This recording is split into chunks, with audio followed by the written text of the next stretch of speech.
महोदय मैं अपमान का नहीं, आप कभी कभी बढ़ते थे कोई काम करने के लिए, लेकिन फिर रिवर्स गियर में चले आते। जो नादिया का हाल रहा वही 13 साल में आपको नागपुर ने और एलआईओ ने हाल करके आपका रखा। ये है रखा 13 महीना।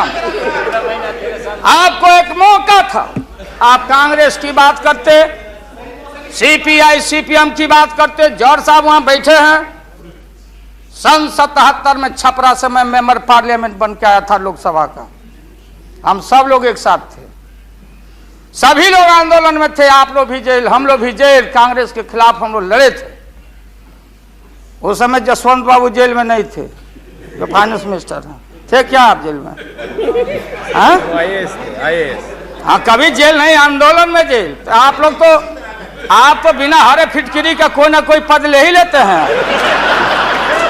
चाहे इधर हो या उधर हो, दोनों पार्टी। अब उसमें आप अकेले नहीं हैं। दिल्ली में ऐसे बुद्धिजीवी लोग हैं, बुद्धिजीवी, बुद्धि नहीं है लेकिन बुद्धि से जी रहे थे। तो खैर छोड़िए इन बातों को, ज्यादा आपको टॉर्चर करने की जरूरत नहीं। तो महोदय मैं बताना चाहता था, ये जौहर साहब हैं, अब बैठिए। सन 77 में महोदय हम लोग को दिल्ली समझ में आया नहीं। दिल्ली में हम लोग जब आए, राज नारायण जी, जौहर साहब, चौधरी चरण सिंह जी, हम लोग उसी परिवार के लोग हैं महोदय, चाहे मुलायम सिंह जी हो और कोई हो, या नीतीश जी उधर जो चले गए हैं। हमारे मुंह में सीधे 32 दांत है, उनके पेट में नीतीश के दांत है, जो वहां चले गए। पेट में दांत, पेट वाला दांत बड़ा खतरनाक होता है। तो महोदय मैं सन 77 को याद दिलाना चाहता हूं, हम तो आपसे लड़ाई शुरू से लड़ रहे हैं। ये नई बात नहीं, किसी कारण से नहीं। जनता पार्टी का खंड खंड हुआ, कोई यहां गिरा, कोई वहां गिरा, कोई वहां गिरा। बंगलोर में हम लोग जुटे, नाम का सारा झगड़ा, ये सब बात। लेकिन सन 77 के सत्ता को हम लोगों ने लात मारा था। क्यों मारा? हम सत्ता के भूखे नहीं हैं। हमने उस सवाल को उठाया था। अरे नए नए आप आए हैं, मुझे अफसोस है कि आप लोग जा रहे हो इन लोगों की वजह से। सन 77 में दोहरी सदस्यता का सवाल उठाया गया था मजबूती से हम लोग के द्वारा कि अगर आरएसएस में रहना है, जौहर साहब भी बोलते थे, छाती पर हाथ रख के बोले, यही उठाए थे। हम तो लोग नए थे। हम लोगों ने कहा था या तो आरएसएस में रहिए या तो जनता पार्टी में रहिए, दोहरी सदस्यता नहीं चलेगा इस मुल्क में। और देश के सेकुलर कैरेक्टर और फाउंडेशन को हम लात नहीं मारेंगे। आपको याद होगा, इसलिए हम लोग टूटे और हम लोगों ने नारा दिया, चरण नहीं तो चुनाव। और हम लोग चुनाव में गए। हमारी लड़ाई आपसे, आपने कहा अब बताइए, हिंदू हिंदू हिंदू हिंदू हिंदुत्व हिंदुत्व हिंदुत्व कौन विरोध करता? तो हम लोग के पुरोहित ये अडवाणी जी कैसे हो सकते हैं? ये हमारे पंडित कैसे हो सकते हैं? हम पंडित से पूजा कराते हैं। हमारी मां बहन गांव गए सारे लोग। ये ठेका आपने कैसे ले लिया? आज इस देश का सेकुलर कैरेक्टर, सेकुलरिज्म है, इसलिए राबड़ी देवी गांव की बेटी मुख्यमंत्री बनती है। देश की एकता अखंडता। जब भारी नाक पर पानी आया तो हमने कहा मीडिया के लोगों को, महोदय, लोगों ने पूछा कि क्या करोगे? हमने एक कैलेंडर कह दिया, क्योंकि लोग रोज बोलते थे दिल्ली में नहीं नहीं, जयललिता जी से पैचअप हो गया, लालू मुलायम में लड़ाई हो गई विगत दिनों में, कोई कुछ। अब हम जो है सो कि पहले बोल देते थे, इस बार हम लोगों ने साइंटिफिक तरीका से काम किया ही, समझ लीजिए।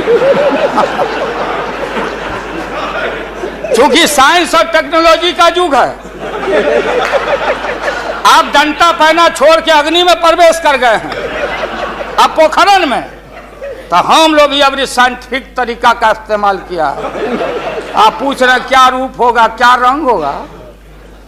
इसमें रंग अजूबा होगा, इस रंग का कोई जवाब आपके पास नहीं होगा। आप जाइए। अभी भी मेरा सुझाव है, हालांकि सुझाव देने का हकदार आपके उम्र के आदमी के लिए हम नहीं योग्य समझते, लेकिन आपने कहा था माननीय प्रधानमंत्री जी, पूरे देश के कांग्रेस के लोगों को विन ओवर करने के लिए, सिंपैथी लेने के लिए, कि नेहरू जी ने कहा था कि अटल एक दिन तुम देश का प्रधानमंत्री बनेगा, आपने कहा था। ये लिखा हुआ है रिकॉर्ड में, आपने कहा था। तो आप एक बार नहीं, आप 2 बार हो गए। नेहरू जी तो एक बार बोले, आप हो गए 2 बार। आप तो जान छोड़िए मुल्क का। महोदय, दूसरे का दे दीजिए। महोदय, क्या आपने कहा था? अब अपने हम लोगों ने, अब आप हम लोगों को पाठ पढ़ाते हैं। अडवाणी जी चले गए उठ के, अडवाणी जी उठ के चले गए, आप हमको पाठ पढ़ाते, हमको शिक्षा देते। जब हमारे आदरणीय जो चोटी के नेता थे मुल्क के नेहरू जी जैसे लोग, लोहिया जी, जयप्रकाश नारायण जी, सारा जो पक्ति के उस समय नेता थे, उन्होंने आपको जरूर आशीर्वाद दिया, और उनके आशीर्वाद से 2 बार आप हो गए। लेकिन अभी जो आपने कार्यक्रम घोषणा किया था इसी हाउस में, जवाहर रोजगार योजना को क्यों मिटा दिया आपने? रीनेम क्यों कर दिया? सारे चीज को कंपाइल क्यों कर दिया? इंदिरा आवास को क्यों आपने रिकंपाइल कर दिया? आप इतिहास को मिटा के और आरएसएस के संस्कृति को देश की जनता पर लालच दिखा के लादना चाहते हैं। इसलिए ये सवाल सत्ता का कौन क्या हो नहीं हो, क्या कौन मंत्री, क्या मंत्री हो? मंत्री आएंगे और जाएंगे, लेकिन एक बार मुल्क मुट्ठी से निकल गया तो फिर संभाल से बाहर हो जाएगी बात। इसलिए आपसे निवेदन है कि आप वोटिंग के पहले सीधे राष्ट्रपति भवन में चले गए।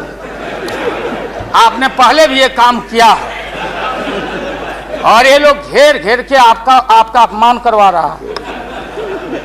कह रहा कि जीत जाएंगे, जीतेगा, आप तो हार चुके हो। गलत फहमी में नहीं रहना। आज इस बार वोटिंग होगा खड़ा होकर, अगर वोटिंग भी हुआ तो। अब वो टेक्निकल काम में हम लोग नहीं जाएंगे। उस बार आपने भी गलती कर दिया था और हमारा भी बटन गलत दब गया था, प्रधानमंत्री ने भी।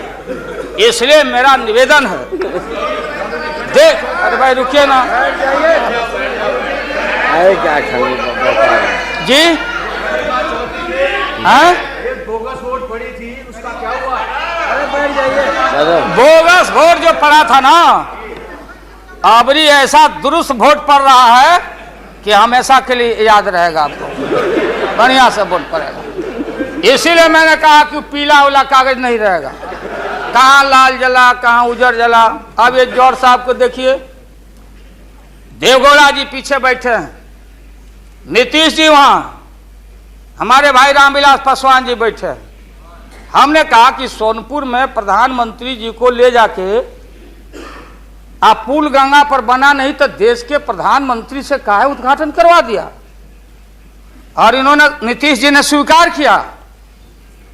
अब आप जहां गए प्रधानमंत्री जी बिहार शरीफ में, ये नीति है, हमारी पॉलिसी है कि कोल पीठ जहां होगा वहीं थर्मल होगा। सरकार की नीति है। औरंगाबाद में ये जो प्रोजेक्ट था बिजली का, वहां से समता पार्टी का समर्थन है। वहां का एमपी यहाँ बैठे हुए लड़का, वो राम नरेश भाई हमारा लूटन सिंह थे, उनका लड़का, हम लोग लूटन यादव बोलते थे, हम जान दे के जीता थे। वो लड़का, क्या हालत है समता पार्टी का, आप जाके देखिए औरंगाबाद में। नीतीश जी ले गए वहां, कहां ले गए? बाढ़ में। बाढ़ में थर्मल जहां वाटर लॉगिंग है, जहां जला का पूरा इलाका है, वहां ले गए और आपसे ले गए, वहां उद्घाटन करवा दिए। हमने कहा है प्रधानमंत्री को, हमने मुख्यमंत्री को सुझाव दिया है कि राजेंद्र सिंह से पूछो तो, लिख करके राज्य सरकार, कि ये प्रोजेक्ट कब बनेगा, कब बना है, कितना पैसे का प्रावधान है। जो हम कर सकते हैं वही काम करें। बिहार को कितना ठगा जाएगा बताइए तो।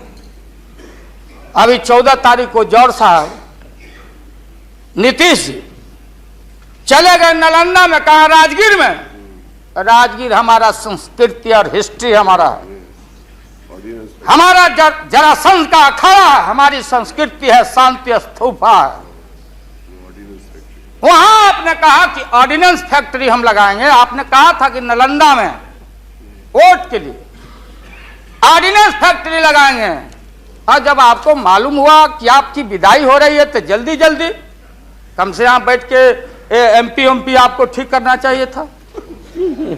आप चलेगा वहां राजगीर, भिजवा दिया आदमी की राबड़ी देवी मुख्यमंत्री को भी अतिथि के रूप में लाइए।